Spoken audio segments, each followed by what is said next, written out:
2부에서는 또 하나의 커다란 사건, 2017년에 있었죠. 제이김 사건을 제가 제일 중요한 거는 이제 집주인이 확실하냐 네. 확인을 꼭 하시고 직접들 조심하셔야죠. 경찰서의 뭐 안티프라드 디파트먼트 그런. 안녕하세요.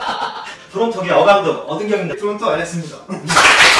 1부에서는 저희가 김모 씨 사건을 다뤘고요. 또 여러 가지 집주인과 확인을 해봐라 라는 영상통화 등등 여러 가지 얘기를 나눴는데 2부에서는 또 하나의 커다란 사건, 2017년에 있었죠. 제이김 사건을 제가 말하려고 합니다.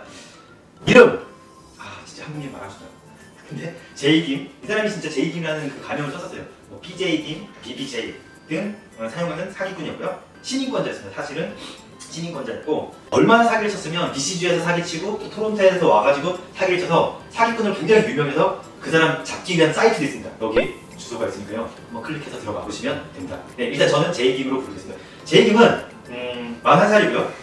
본인 소유가 아닌 콘도를 다중계약한 뒤 세입자들에게 수개월치 월세를 현찰로 챙기는 방법으로 많은 사기를 쳤다고 합니다.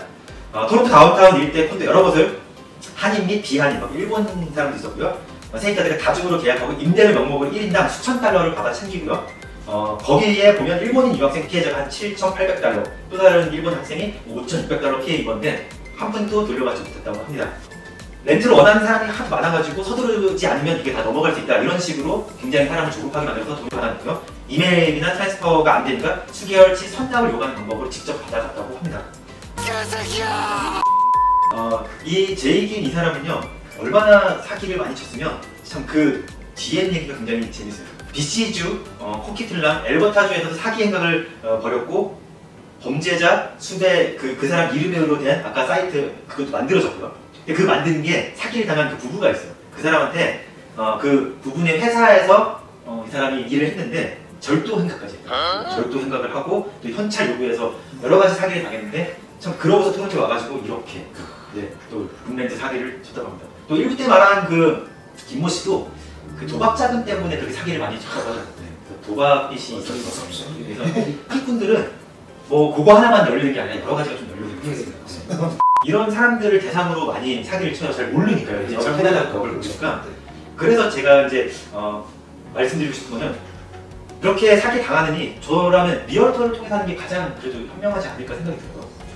예, 리얼터랑 하면은 좋은 것도 있고 나쁜 것도 있죠. 사람들이 그렇게 리얼터를 통해서 안 하는 이유가 이제 비용 절감 때문에 그런 거죠? 예, 보통 이제 비용이 더 비싸다 이렇게 하고 더 꼼꼼하니까 더 까다롭고 그리고 이제 뭐 크레딧이 안 좋으신 분들께서 그런 것 때문에 너무 꼼꼼하게 보니까 좀 또 이제 학생들을 안 좋아하시는 랜드로드도 있으시니까 그런 문제로 이제 부동산 안 끼고 할 때가 많죠. 그리고 제 개인적인 생각에는 저도 이제 온 지 한 1년 좀 넘었기 때문에 설마 한국 사람이 뭐 서로 사기를 칠까라는 그런 안심을 하고 있을 때 그걸 노리는 것 같아요. 그렇죠. 보통 이제 한국 사람들 조심하셔야죠. 그 제이킴 그 사람은 직접 집에까지 초대해서 집을 보여주고 디포짓을 받았다고 하는데 일부에서 말씀하셨던 뭐 집에 가서 보라고 했는데 그래도 사기당하는 케이스가 있네요. 이제 집주인인 걸 확인을 안 하셨죠. 서류도 보셔야 되고 이제 아이디만 뭐 면허증만 보셔서 안심이 아니고 면허증도 보시고 다른 아까 말씀드린 그 스토리를 들어보니까 그 사람이 집주인이 비었을 때 집을 보러 오라고 해서 자기가 문을 열고 들어와서 집을 보여주고 그리고 디포짓을 받았다고 하더라고요. 정말 대박인데요? 속이려면 진짜 그렇게까지 속일 수가 있네요.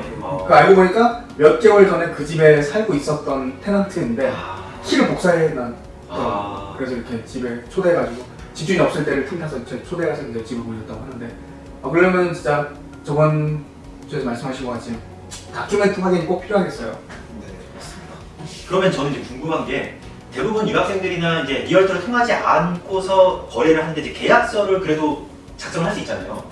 그러면 알렉스님께서 계약서에 약간 들어갈 조건들이라고 해야 되나요? 그런 거에 대해서 좀 말씀을 해주시면. 이제 계약서는 꼭 하셔야 되죠. 이제 계약서에 들어가야 되는 거는 날짜, 오늘 날짜랑 뭐 계약서 쓰신 날짜랑 시작하는 날짜 하고 끝나는 날짜, 테넌트 성함이랑 랜드로드 성함이랑 그리고 집 주소랑 그런 거는 꼭 있어야 되는 거고요. 이제 나머지는 이제 다른 거 추가할 거는 많지만 그래도 이제 이거는 꼭 있어야 됩니다. 지문 이런 거 하는 거죠? 사인 지문이 왜 나와? 그런 렌트 폼이 딱 있는 게 아닌가요? 여기는 이제 폼이 하나 생겼어요. 그게 그 스탠다드 리스 뭐 예, 그거는 부동산이랑 하든 개인이 하든 꼭 써야 되는 거 있고, 그 다음에 보통은 또 계약서를 또 하나 만들어요. 이제 쉽게 꼭 있어야 되는 것만 꼭 있고, 그 안에 사인하고, 그걸 만든 다음에 이제 그 스탠다드 리스를 쓰시는 거죠. 사기치는 분께서는 이제 돈 받으면 이제 바꿔주시거든요. 그러면 저는 궁금한 게 언제 줘야 돼요? 그 예를 들면 뭐 직접 만나서 주겠다 해도 뭐 무례하지 않은 건가요, 이게? 만나서 줘도 괜찮죠. 네. 네, 보통 이제 부동산 통해서 하면은 저희 이제 사무실끼리 네. 이제 뭐된 드래프트를 가져와서 이렇게 하는데, 개인께서 하실 때는 이제 좀 조심하셔야 되지만 확인할 거 다 확인하시고 계약서 쓰시고 계약서 쓰실 때 주시는 게 좋은 거예요. 그러면 계약서 받고 돈을 뭐 건네주거나 인트랜스퍼 하는 장면을 동영상으로 남겨놓으면 혹시 이제 그때 계약서 쓰실 때는 뭐 확인할 건 다 확인하시고 네. 그때 이제 주시는 게 좋죠. 네. 지금까지는 제가 이제 그 큰 사건, 뭐 캐나다에 있으면 다 들어본 사건인데 혹시 알렉스님이 직접 뭐 이렇게 들으시거나 이렇게 아는 사건에 대해서 있으면 한번 말씀해 주시죠. 제가 직접 아는 지인들이 분명히 사기를 당했더라고요. 이제 새로 캐나다 온 동생들이나 와가지고 이제 집도 안 보고 집도 안 보고요? 예, 집도 안 보고 싸니까 이렇게 데포트 먼저 보내고 알고 보니까 자기였죠. 그러니까 전형적으로 저희가 계속 언급하는 집에 가보지 않고 집주인이 누군지 다 모르는데 한국인임을 믿고서 돈을 보내버리고. 한 명은 한국인이었고 한 명은 외국 사람이었는데 외국 사람들도 사기를 당치죠. 네. 이 무너지네요. 캐나다에 대한 기대. 진짜 무너집니다. 한 명은 사기를 돈을 받아가고 제 아는 분한테 계속 연락을 하더라고요. 네. 이제 미안하다, 돈이나 지금 뭐 바쁘다, 계속 또 아까 말씀하신 것처럼 날짜를 밀고 또 밀고, 근데 또 전화도 하고 문자도 계속 해주면서 바쁘다고 하고 또 이제 지금 못 주고 돈도 못 주고 그런 식으로 계속 하더라고요. 네. 그래서 참 신고를 못하게 하려고 계속 그렇게 이제 계속 신고할까봐 그런지 이제 안심을 시킨다 그런 것 같은데. 그랬을 때는 어떻게 해야 돼? 이거 이상하다, 사기 아닌가라는 느낌 받았을 때 집을 한번 찾아가 보는 것도 나쁘지 않거든요. 그래서 거기 프로퍼티 매니지먼트한테 가도 그래야지 확인을 할 수 있으니 집주인이 이 사람이 맞나 그런 거 물어보면 거기서 대답을 해줄 것 같아요. 그런 식으로 확인을 하고 이제 진짜 사기였구나 이렇게 느낄 수 있죠. 벌써 살인 당하셨으니까. 그러면은 경찰에 이제 신고를 해야 되는 건가요? 그렇죠. 이제 그 다음에 이제 경찰 사기 프라우드 디파트먼트가 있을 거예요. 그래가지고 이제 거기에다가 신고를 하셔야죠. 사기 사건은 참 이거 말고도 제가 뭐 조사한 것도 한 어마어마하게 많았는데 이렇게 이제 할 수 없이 사기를 당했는데 그 만약에 다음의 조치를 그래도 뭐 다시 돌려받을 수 없을지언정 그래도 취해야 하는 좀 뭔가 여러 가지 방법들이 있으면 한번 말씀을 해주세요. 이제 사기를 당하셨으면 이제 뭐 신고를 하셔야죠. 이제 경찰서에 뭐 안티프라우드 디파트먼트 그런 게 있으니까 거기를 연락하셔서 신고를 하셔야죠. 네, 그 연락할 주소 지금 위에 나가고 있습니다. 여기를 그래도 알아놓으시는 게 좋은 것 같고요. 그리고 이제 뭐 한국 사람들은 아니든 저희는 이제 모든 문자나 서류나 사진이나 모든 걸 다 갖고 계세요. 지우지 말고. 그렇죠. 이메일도 이메일이든 문자든 전화 통화한 거를 뭐 녹음하셨으면 갖고 계시던지 뭐 언제 전화하셨는지 그런 것까지 다 갖고 계시고 신고하실 때 그런 걸 다 물어볼 거예요. 그걸 달라고 하고 하니까는 그냥 영어로 하면 이제 저희가 document everything 이렇게 하고 계속 갖고 있고 그렇게 하셔야죠. 네, 그 1부에서 말한 그 김모 씨랑 2부에 말한 그 제이김 이 피해자들 모두 적극적으로 알렸다는 거에도 이 공통점이 있더라고요. 저희 뭐 캐스모나 뭐 캐나다 이런 카페에다가 적극적으로 올려서 저 이렇게 사기 당했습니다 올리고 피해 보신 분들 해가지고 올려서 거기 가보면 막 사진 무슨 아이디까지 다 올라와 있어요. 메일 주소까지 해가지고 그 적극적인 것 때문에 한국에 간 그 김모 씨가 잡혔다고 하더라고요. 그리고 그 두 번째 제이김 사건에서도 얼마나 영악하냐면 그런 기사를 봤어요. 2,500불을 받았는데 얘가 그 당한 사람 피해자가 신고를 하겠다 하니까 곧바로 1,000불만 돌려줬대요.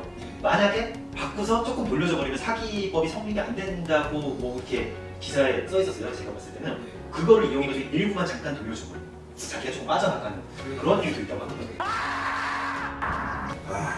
진짜 네. 이거 네, 그러면 2부를 마무리하면서 저희가 확실하게 어떻게 하면 사기꾼들에게 안 당할 수 있는지 다시 한번 정리를 해볼까 합니다. 알렉스님 어떤 거 있었죠? 제일 중요한 거는 이제 집주인이 확실하냐 네. 확인 꼭 하시고 직접 가봐라. 예, 가보시고 집주인 확인하시고 계약서를 꼭 쓰시고 디파짓을 줄 때는 뭐 사실은 말씀하신 것처럼 첫 번째 달과 마지막 달 때 중간 걸 계속 요구를 하는 의심을 좀 해봐라. 예, 이제 또 너무 급하게 하시면은 꼭 사기가 많습니다. 그러니까 너무 싸게 나오면 뭐 싸게 하면 좋지만 그게 다 이유가 있을 거예요. 네. 그리고 지금 코로나 시대이기 때문에 자꾸 사진만으로 보내면 라이브 영상통화로 한번 확인을 하시고 또 계약서를 확실히 작성을 해라. 네, 이런 조건들이 있었습니다.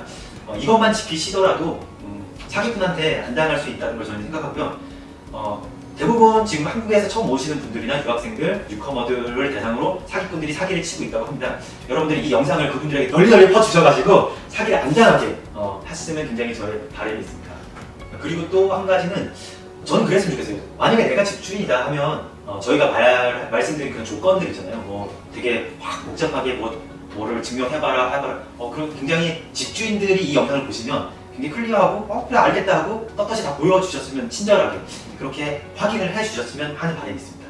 좋아요와 구독 꼭 눌러주시기 바랍니다. 알겠죠? 네, 지금까지 토론톡의 어감독 어등경이었습니다. 네, 알렉스였습니다. 네, 수고하셨습니다.